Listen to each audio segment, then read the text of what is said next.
Igbo bụ Igbo mụ na ya dị na mma aka mbụkwa maazị dibịa oji nkụzi eme ọjị aka ji ọfara ofu onye na ndụ ọmụ bụ pionia maazị dibịa foundation. Ife anyị na-alụ bụ iji nkụzi zuru oke wee kọwalụ ndị mmadụ na onwere ife dị n'ụwa akarịla ọdịnala na ọdịbendị bụ ụzọ bifo ụka abịa n'eziokwu adịrọ n'ụka.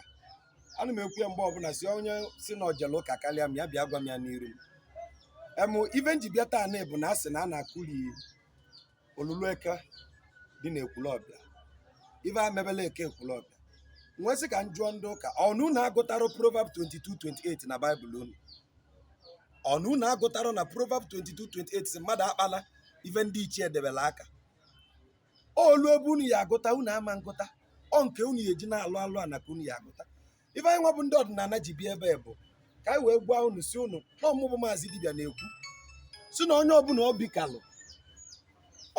obi kalụ ọkụtuo ọlụlụ eke ọdịnala nke dị n'Ekwulọbịa na nsogbu adịrọ n'ebe ọ bụ na omemme gwalụ na anyị kụtukwu ụnụ ụka na nsogbu adịrị mana na Baịbụl unu si na onye zuru ori na ọchị ịkwụ ụgwọ ya na ọ ya akwụ ụgwọ ya ugboro ịsaa. For that reason ịkụtuo ofu okwu mmụọ ụnụ ụka ịsaa dị involve. So onye kụtuo ofu okwu mmụọ anyị kụtuo ụnụ ụka ịsaa ejizi Baịbụl unu ekpe unu ikpe. So gosi m ebe ọ dị na ọ bụ na anyị nwebụ ndị ọdịnala je kutuo St. Peter, St. Thomas, St. Thomas Aquinas ife niile unu lụrụ ọ ya dị unu mma. Mana ihe ha na-ekwu bụ a sị na na-arụ ụzọ n'olulu eke nọchiri ụzọ.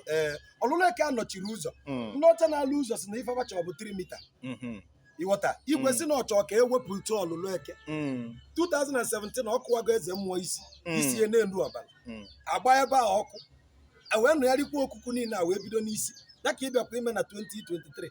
Ife a bụrụ ọgụ ofu onye, ife a bụ ọkụtuo olulu eke ọkụtugo ọlụlụ arụbunagụ niile dị n'ala Igbo which means ndị ihe niile na-eme ọdịnala n'ala Igbo ya apụta ọgụ. Kedu ka anyị ga-esi mee ọgụ anyị apụta bụrụ nke chee ka Chineke n'ọla anyị ada aka ụda aka a jungle justice ịkụtuo ofu arụbunagụ okwu mmụọ osisi ya akụtu 7 churches ya ada mụ kwuru okwu mmụọ ọbụla dalụ m versus 7 churches ka anyị mara onye nke ka ike.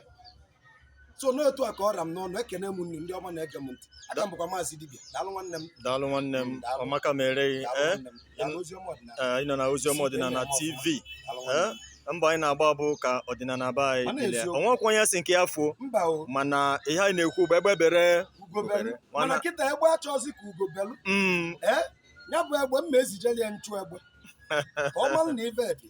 Ekene gị. Daalụ nwanne m.